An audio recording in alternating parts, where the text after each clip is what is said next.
Day one of the Black Ops integration is here and going, and so I've already used every weapon from Black Ops 6 inside of Warzone, and I'm here to give you the best and the worst options that you can possibly run, and a little bit of why. Most shockingly, why the best weapon that you can run inside Warzone right now, you can't even equip.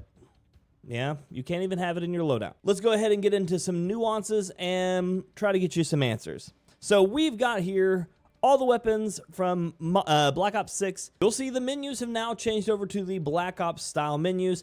But if you're looking for some of your favorite Modern Warfare 2 and Modern Warfare 3 weapons, you can actually arrow over with your controller, or if you're using your keyboard and mouse, you can click onto the different menus so you can run the old weapons if you really want to.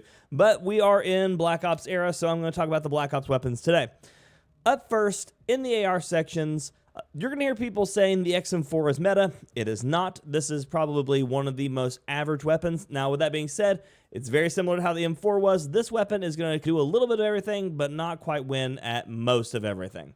As of right now, your best AR options in the game, the AK feels really good. It has a really controllable, good punchiness.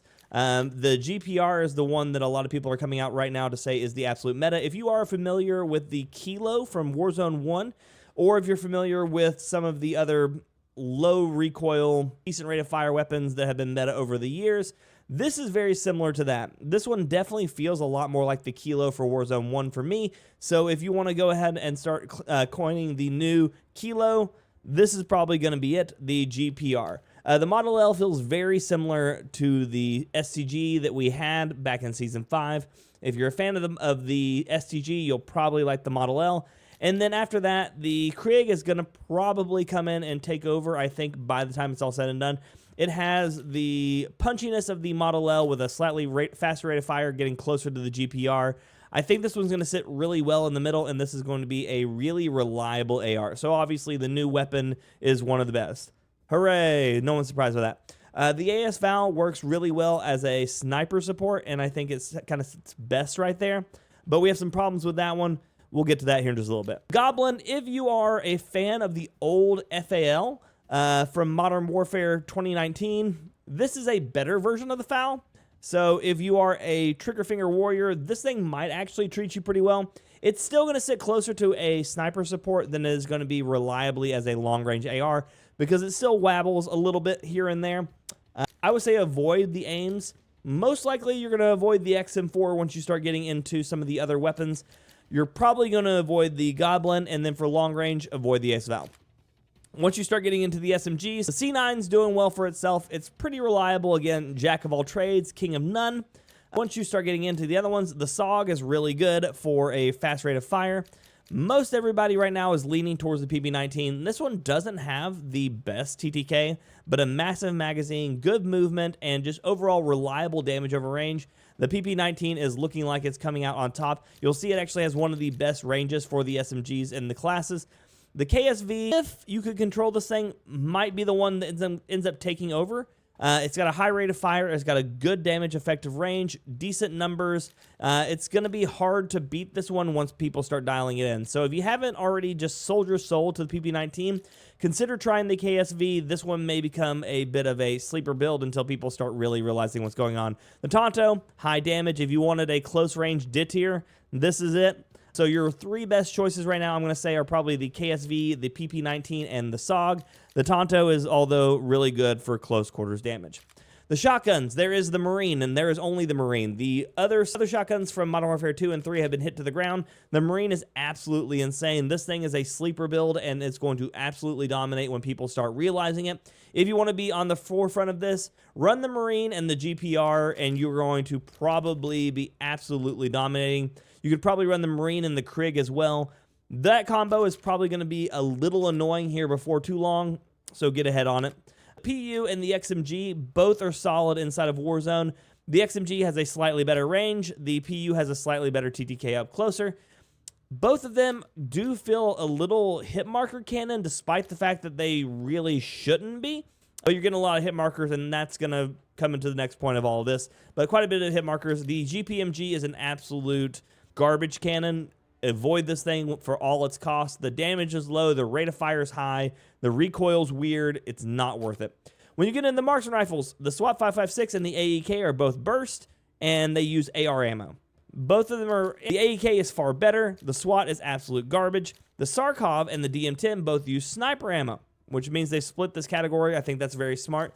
The Sarkov has a lot of wobble to it, whereas technically it does really good damage. It's harder to control. The DM10 does really good damage, but you're burning through ammo a lot. Both of these are average at best. I probably wouldn't recommend the entire Marksman rifle category unless, and this comes down to the point that I was talking about earlier, the best weapon that you can equip in the game right now is a ground loot purple or gold AEK. And that is because it is either glitched on the ground or glitched in our inventory system. But if you grab the one off the ground, purple or gold, it is actually full auto. The thing is a freaking monster. It will absolutely destroy people. It feels like it's firing at probably around 850 to 900 RPMs with these damage numbers. And it absolutely deletes kids from the game. If you find a ground loot AEK, just swap your weapon. That thing is absolutely monstrous, and it's going to absolutely break the game when people start realizing the full auto one on the ground is absolutely decimating. Pick that thing up. All the sniper rifles are absolutely garbage. Now, you can use them, and I'm going to continue to use them because I am a glutton for punishment. The Frostline's maximum headshot range is 73 meters. The LR's maximum headshot range is 85 meters. Both of those are not reliable sniper ranges. The flinch is still in the game at a pretty stout rate, and they still have a little bit of that wobble that you get when you ADS, so it's not always guaranteed to be centered. Even when you're running the laser, it still doesn't feel perfect. The rate of fire is slow. The muzzle velocities don't get terribly high. You've got a 1058 and a 1012. Which is still a bit slower than what you're going to be used to if you're running like the Moors or like the XRK Stalker. So these are just worse versions of the XRK Stalker from Modern Warfare 3. So unless you just really love hating yourself, the snipers are not worth it. The SVD did get a big nerf from the Black Ops version to the actual Warzone version. It only maxes at 156 to the head opposed to the 301 that I think it said in the previous. So this one is really not worth it. It's a multiple shot to kill unless you're landing double headshots. It has the waggle. It's not worth running. Then when you get into the pistols, as of right now, the GS45 is absolutely insane damage-wise. The rate of fire is really slow. The Strider, it fires really fast, but the damage is absolutely terrible, and you can feel it. Even though the numbers look nice and the RPMs look pretty good, you basically catch yourself being like 1 or 2 bullets shy on most gunfights. The 9mm PM, I really wanted to work, but I'm still not sold over the GS45 just because it feels a lot more consistent. And the Grakova actually feels like a really decent SMG pistol. I ran it a lot of the day, and I was actually getting more kills with the Grakova than I was on a lot of the SMGs and ARs just because of the number of buildings that we were having to fight in. And it's got a giant magazine. It's got good movement, relatively reliable as far as damage is concerned. I like the Grakova. It's very reminiscent of like the G18 if you've ever ran any of those full autos in like Battlefield or inside of some of the other Call of Duties. But it's a full auto Glock feeling kind of gun. It's pretty good. It'll probably get nerfed in the ground because it feels reliable, and that's just how it works. Don't run the launchers. Just don't do it. It's not worth it. Overall, if you're looking outside of the Black Ops weapons, the only things that I've really tried so far that I feel like are doing pretty well for themselves, the Modern Warfare 2 LMGs got some good buffs, and they are feeling pretty competitive. And then when you start getting into the sniper rifles outside of that, the Moors I've managed to be able to still get my one-shot headshot at about 175 meters. So with the charged barrel and the anti-material slugs, this will still one-shot. It feels like at any range right now. We'll see if they've absolutely nerfed that to the ground or not. But my build was one-shotting. I think the Cat AMR is still only one-shotting up to 100 meters according to a few people. I don't know. We haven't tested this one completely yet. And then the XRK Stalker is still doing its absolute garbage worst. The Modern Warfare 2 weapons, the MCPR's range is atrocious. The FGX Imperium's range is atrocious. The LAB's range is atrocious. So is the SPX. The only one that has any good ranges to it is the Victus. It hits out to 99 meters with a 1250 on your bullet velocity. This is better than all of the snipers from Black Ops 6 right now. So if you want to really go back to the Victus, just because it's going to be reliable, high rate of fire or high bullet velocity and good damage, this is probably your best sniper inside of the game, which feels really weird to say because I was just trashing it the other day. But here we are, Victus meta, I guess. Once you get outside of that, the knife is still better than the bat. And then if you haven't been looking at using the spy camera, this is a snapshot in your pocket. So you can actually pull it out instead of throwing it, and then you can just tag people around you. You can see them through walls. You can see them through hills. They just stay glowed red for about 5 seconds. It's absolutely insane. And then the stim shot. Stim shot is still sitting as one of the best tacticals in the game. Movement speed, health regen, and it applies very, very fast. This is significantly faster than the Modern Warfare era ones. This is very Warzone 1 end of life cycle speed injection.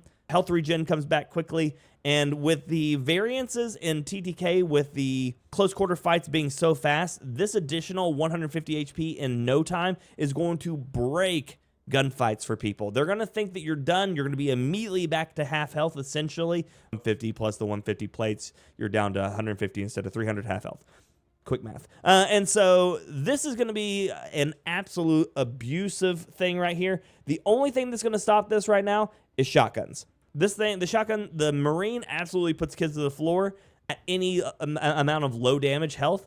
Other than that, if you're going into an SMG fight, you're a stim shot man, or if you want to re-peek with the shotgun with stim shots, that is it. The smoke grenades are pretty stout. My buddy SoCal was running the restock with the artillery vest, which gives you basically the ability to carry more stuff. He always had 4 smokes. The smoke meta is going to probably return once people realize this. Prepare your thermals. As far as lethals are concerned, the frag feels really good. You actually have a countdown timer on your screen now. Shows you how to use it. Really reliable. The blast traps are absolutely atrociously painful to run into, and there's no way to avoid them. They trigger almost instantly, and they do a ton of damage. Don't run the spring mine, run the blast traps. And outside of that, combat axes are a lot of fun, but the throwing knife and the combat axe basically do the same amount of damage. It's just based on trajectories at that point. Looking at perks, as of right now, dexterity has been my favorite, but scavenger I think is going to take the cake. Gives you more ammo, gives you more plates, and as soon as you pick up your loadout, you have extra ammo. If you are a person that is running either marksman rifles that use sniper rifles, ammo, snipers, shotgun players, scavenger is going to go a long way. It's going to keep you filled up, and especially considering the fact that you can't carry extra boxes anymore, this is going to keep you topped up while everybody else is running out of stuff, especially in hectic fights. This will be a massive thing in resurgence modes.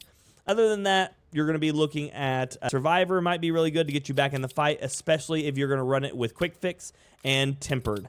Survivor, Quick Fix, Tempered is going to be your ultimate in and out of fights infinitely thing. Look forward to running that, especially on Resurgence.